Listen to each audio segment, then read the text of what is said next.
Welcome back, guys. Now you have made your own puppet face as shown in my last video, and now I'm just going to show you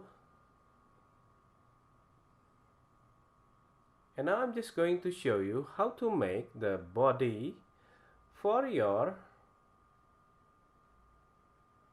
puppet face.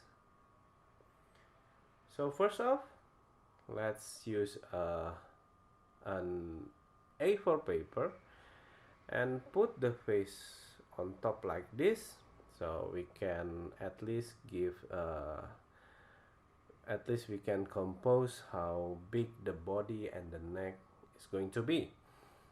The goal of this body is basically to cover up the hands that playing the face puppet.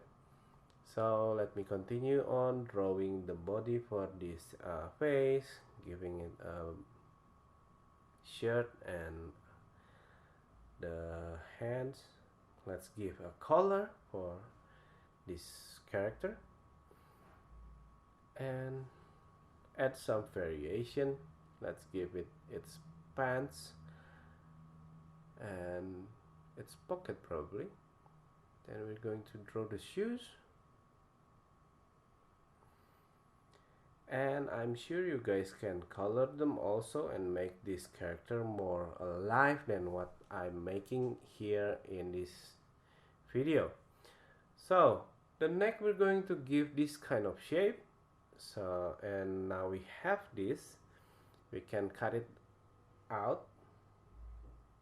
Let's use our scissors and let's cut out the body for our puppets. Be very careful with sharp objects and do it slowly, and please mind your, and also please be careful when you cut out a paper or whatever using a sharp object such as scissors. So now we have our body, and as you can see, I put the face there, and let's fold the neck so we can glue the neck to the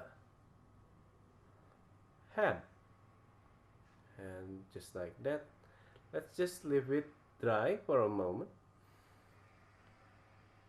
And now we have our puppets with a body. As you can see, the body will cover up my hands, and now we can play with it more freely, and our hand won't distract our audience while we are playing the puppets with the story. So guys, I hope you guys enjoyed the video, and I'll see you again next time.